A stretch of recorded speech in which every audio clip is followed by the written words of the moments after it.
Hello guys, welcome to BRK. నేను మీ నందు. Rajamouli Mahesh Babu movie announce చేసినప్పటి నుంచి ఆ మూవీ స్టోరీ ఎలా ఉండబోతుంది, ఎప్పుడు రిలీజ్ అవుతుంది, మహేష్ బాబు లుక్ ఎలా ఉండబోతుంది అనే క్యూరియాసిటీ అందరికీ ఉంది. కట్ చేస్తే ఆ మూవీ నుంచి పృథ్వీ కూడా దాంట్లో యాక్ట్ చేస్తున్నారు. వాళ్ళిద్దరికి మహేష్ బాబు అండ్ పృథ్వీకి సంబంధించిన కాంబినేషన్లో ఒక చిన్న షార్ట్ అయితే బయటకు వచ్చింది అని చెప్పి మాట్లాడుతున్నారు.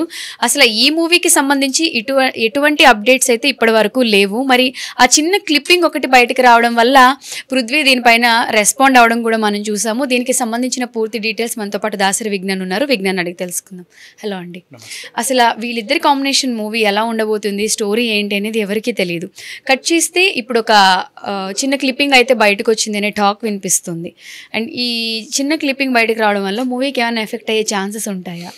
అసలు దాన్ని ఎవరు లీక్ చేసి ఉండొచ్చు? ఏదైనా సినిమా నుంచి ఏదైనా క్లిప్పింగ్ కానీ ఒక ఫోటో కానీ సంథింగ్ ఏదైనా ఒక చిన్న బిట్ బయటకు వచ్చింది అంటే చాలా మంది ఏంటిదని ఎక్కబడి చూస్తూ ఉంటారు. సరే, మొన్న ఒరిస్సాలో వీళ్ళు షూట్ చేసినప్పుడు వాళ్ళు తీసుకుందంటే అది అమాయకత్వం, అదొక అభిమానం. అంటే వాళ్ళ ఊరికి, మా ఊరికి రాజమౌళి వచ్చాడు, పెద్ద సినిమా అవుతుంది, వీడు ఇంకో 10 మందికి చెప్పుకోవడానికి రుజువు కోసం తీసుకుంటారు అంతే. అది అలా వైరల్ అవుతూ ఉంటుంది. అది వాళ్ళ ఆతృత, ఇక్కడ ఏదో జరుగుతుంది అని. అంతేగాని ఆ సినిమాని లీక్ చేసి ఏదో సంపాదించాలన్న థాట్ ఉండదు. బట్ చూసేవాళ్ళు, చెప్తున్నా, ఎగబడి చూసేవాళ్ళు, ఏదైనా సినిమా నుంచి చిన్న ఇది లీక్ అయితే దాంట్లో నీకు ఎడిటెడ్ వెర్షన్ ఉండదు, వెనకాల గ్రీన్ మ్యాటో బ్లూ మ్యాట్లో అవే ఉంటాయి, బీజిఎమ్ ఉండదు, అంతా ఫ్యాబ్రికేటెడ్ ఉంటుంది. అది చూసి నువ్వేం ఆనందిస్తావు? సరే, ఆనందించావు, రేపటి రోజు సినిమా చూస్తావు ఇలా, అప్పుడు ఆ సీన్ వచ్చినా కూడా నీకు ఆ ఫీల్ ఉండదు. ఇది అది కదా అక్కడ ఉంది, నువ్వు అందులో లీనం అవ్వవు, నీకు ఇంకేదో గుర్తు వస్తుంది. ఏమని, ఒకప్పుడు మేము ఫోటోలో చూసాము, ఆ రోజు మీరు ఏం చేస్తారంటే ఆ టైంలో ఒకరి మొహాలు ఒకరు చూసి మాట్లాడరు, ఇది అదే కదా అని. అక్కడ జరగాల్సిన సీన్ అయిపోతుంది. You can't enjoy. ఇప్పుడు డబ్బులు పెట్టే కదా వెళ్తున్నావు థియేటర్కి, అంటే మీ ఎంజాయ్మెంట్ మీరే మింగేస్తున్నారు, ఏదో అవుతుంది అని చెప్పేసి. సో అలా ఎప్పుడైనా సరే ఒక సినిమా నుంచి ఏదైనా లీక్ అయితే అంత పట్టించుకోకండి, వేస్ట్ అది. పుష్పకు కూడా అదేదో లీక్ అయింది. ఏది లీక్ అయిందంటే లారీలన్నీ నదిలో వెళ్ళడం లీక్ అయింది. ఇది ఎక్కడ ఉంటుంది అని అనుకున్నారు సినిమాలో. ఓకే, ఒక సీన్లో రోడ్డు మీద వెళ్ళట్లేదు, అన్ని నదుల రూపంలో వెళ్తున్నాయి అని చెప్పారు. ఓహో, ఇది ఆ సీన్ కదా, అప్పటిది కదా, ఇలా అనుకుంటారు. అక్కడ అది ఆ సీను ఈ సీన్ అనే టైంలో వీళ్ళు లాజిక్స్ మర్చిపోతారు. అదే మెయిన్ లాజిక్ అక్కడ ఏంటి, అదంతా ఒక డైవర్షన్ డ్రామా, వెళ్ళేవంతా నకిలీవి, ఒరిజినల్స్ అన్నీ చెక్కబండి రూపంలో వెళ్ళిపోతున్నాయి. ఇది మిస్ అవుతారు. ఇది మిస్ అయిన తర్వాత మళ్ళీ ఆ ఫీల్ రాదు వాళ్ళకి. అదేంటంటే ఒక టైప్ ఆఫ్ అప్పుడే గూస్ బంప్స్ తెప్పించే సీన్ అది. అబ్బా, ఏమి ఇచ్చాడు రా ట్విస్ట్ అన్నట్లుగా ఉంటుంది. లాస్ట్కి షెకావత్ పట్టుకున్నాడు సరుకంతా, పుష్పాందని దూకేయమన్నాడు, అసలు దొరికిపోయారు అనుకున్న టైంలో ఇది కదా ట్విస్ట్, అసలు అది ఒట్టిదే సరుకు అని చెప్పడం, ఇదంతా కూడా నెక్స్ట్ లెవెల్ సీన్స్. వీటిని ఇంపార్టెన్స్ మిస్ అవుతూ ఉంటారు. నిన్న ఒరిస్సాలో జరిగింది ఏంటి, ఒక విలన్ దగ్గరికి మహేష్ బాబుని మోకరిల్లి కూర్చోపెట్టారు. అంటే అదే మెయిన్ సీన్ ఏమో, మేబీ చెప్పలేము. అప్పటిదాకా హీరోగా ఉండు లొంగిపోయాడు, లేదా లొంగినట్టుగా నటించి అక్కడికి వెళ్ళి అతని ప్లస్లు మైనస్లు అని కనుక్కొని చుట్టుపక్కల ఏమున్నాయో చూసి అప్పుడు విజృంభిస్తాడేమో తెలియదు. ఈ ఊహలు ఇవన్నీ మనం పెట్టుకుంటాం కదా, సినిమాకి వెళ్ళిన తర్వాత ఇవేమీ ఉండవు మనం అనుకున్నట్టు.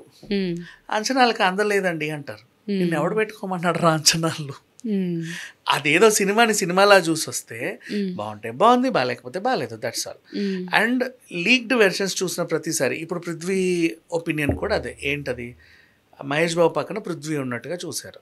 ఆయన చెప్తున్నారు, బాబు నేను ఈ సినిమా మీరిప్పుడు చూసి ఓ అని ఎగిరేస్తున్నారు, కానీ 1 year నుంచే నేను ఈ ప్రాజెక్ట్లో ఉన్నాను. చాలా చాలా చాలా షూట్స్ అయ్యాయి మాకు. అవి ఏంటంటే ఇప్పుడు రాజమౌళి గోప్యత, అంటే ఇప్పుడు వాళ్ళ టీం ఎప్పుడైనా సరే ఏదైనా జరిగితే డోంట్ షేర్ విత్ ఎనీవన్ అని చెప్తారు స్ట్రిక్ట్గా.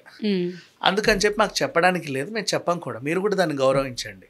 కానీ ఇలా లీక్ అయిన ప్రతిదాన్ని చూసి మీరు ఆనందపడితే, దాని గురించి డిస్కషన్లు పెడితే, రేపటి రోజు వచ్చే మెయిన్ కంటెంట్ కూడా మీరు డిస్టర్బ్డ్గానే చూస్తారు, సరిగ్గా చూడరు అనేది ఆయన ఒపీనియన్. నా ఒపీనియన్ కూడా అదే. నేను ఎప్పుడు ఈ లీక్డ్ వెర్షన్స్ ఇవన్నీ చూడను. అంటే దానికి ఏం ఉండదు కదా. కొన్నిసార్లు తీసేస్తారు కూడా సినిమాలో, అది ఉండొచ్చు ఉండకపోవచ్చు. లీక్ అయిందని చెప్పి తీసేసినా ఆశ్చర్యపోవాల్సిన ఎప్పుడు దేనికి జరిగింది, పుష్పకి జరిగింది అనుకుంటా, రంగస్థలంకి. ఈ అబ్బాయి గెటప్ సీన్ ఏం చేస్తాడంటే ఒక రోలుని, అది set property roll, thermocol roll, మనకు తెలియదు, చాలా బరువుగా యాక్షన్ చేశారు. తర్వాత అలా తీసాడు, ఎగిరేసాడు. రోలుతో రంగమ్మతంతో ఏదో సీన్ అనుకున్నాడు పాపం సుకుమార్, ఆ సీన్ తీసి పడేసాడు. అయ్యో, అంటే ఈయన లీక్ చేశాడు కదా అని చెప్పేసి. అట్లాంటి ప్రమాదాలు కూడా ఉంటాయి. మేబీ అది ఉంటే ఇంకా బాగుండేదేమో, చెప్పలేము. అలా ఇప్పుడు రామ్ చరణ్ని కొట్టే సీన్ ఉంది, ఆ సీన్లో ఊరికే వచ్చి కొట్టించుకునే బదులు ఆమెకి ఏమైనా పర్ఫార్మెన్స్ ఇవ్వచ్చు కదా, రోల్ రుబ్బడం లేకపోతే ఇంకేదో అట్లా అనుకొని ఉండొచ్చు. అలాంటిది మిస్ అయిపోయింది. ఇట్లా కొన్ని ఎలిమెంట్స్ లీక్ వెర్షన్స్లో మిస్ అవుతూ ఉంటాయి. వీళ్ళు కూడా ఎగబడి చూస్తూ ఉంటారు. అది సినిమాలో ఉంటే ఆ టైంలో డిస్కషన్లు పెట్టి ఆ సీన్ మిస్ అవుతుంది.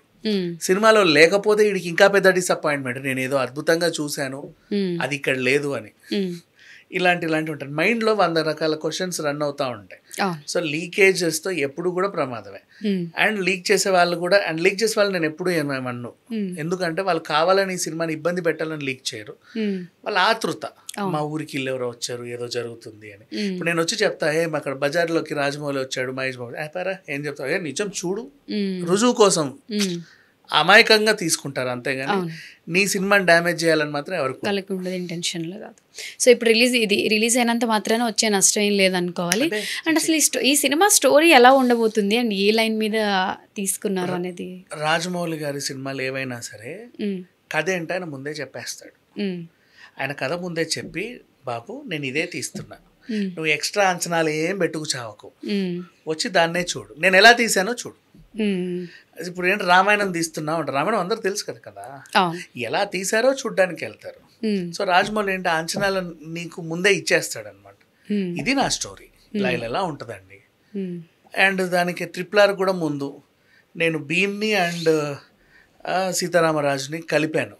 నిజంగా వాళ్ళు కలవలా, ఏదో ప్రయోగం, అది ఎలా ఉంటుందో చూద్దామని మీరు చూడండి అన్నాడు. అందరూ చూసారు, ఏదో భలే ఉందే అన్నారు. అదే ఆయన చెప్పకుండా డైరెక్ట్ సినిమాకి వెళ్తే ఇది ఎట్లా లాజిక్ లెస్, అసలు ఆయన ఎలా కలిశాడు అని చెప్పి రివ్యూలు రాస్తారు. సో ముందే కథ చెప్పడం వల్ల ఏంటంటే అంచనాలకు పెట్టుకోరు, దానికి తగ్గట్టే సినిమాని చూస్తారు. ఇప్పుడు ఆన్లైన్లో ఒక స్టోరీ లీక్ అవుతుంది, రాజమౌళి పెట్టింది కాదు, హనుమంతుడి బ్యాక్డ్రాప్లో ఉంటుంది. హనుమంతుడు సంజీవని పర్వతాన్ని తీసుకొచ్చిన టైంలో సిచ్యువేషన్ ఎలా ఉంటుందో దాన్ని బేస్ చేసుకొని ఏదో తీస్తున్నారు అని. అందుకే మహేష్ బాబు బాగా కండలు పెంచుతున్నాడు, జిమ్ వర్కౌట్స్ చేస్తున్నాడు అని ఒక రూమర్ ఉంది. అది ఎంతవరకు నిజమో ఎవరికి తెలియదు. బట్ కొన్ని రోజులు ఆగితే రాజమౌళి కథ చెప్తాడు, లేదంటే విజేంద్ర ప్రసాద్ కూడా చెప్తాడు. ఓకే, సో ఇప్పటివరకు స్టోరీ అయితే మీకు నిజంగా తెలియదు అంటారు. Okay, thank you.